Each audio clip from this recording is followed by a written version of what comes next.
महारानी सत्यवती का एक ही सपना था, कुरुवंश हमेशा फलता फूलता रहे। उनके दो पुत्र थे, चित्रांगद और विचित्रवीर्य।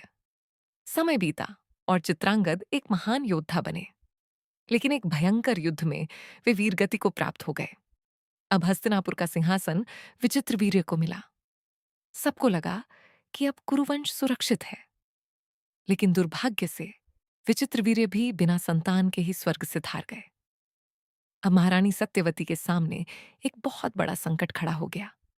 यदि कोई उत्तराधिकारी नहीं हुआ तो कुरुवंश का अंत हो जाता। तब सत्यवती को अपने पुत्र महर्षि वेदव्यास की याद आई।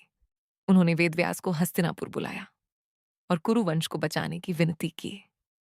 सबसे पहले रानी अंबिका वेदव्यास के सामने पहुंची, लेकिन उनके दिव्य तेज और तपस्या से भरे स्वरूप को देखकर भयभीत हो गईं। डर के कारण उन्होंने अपनी आंखें बंद कर लीं।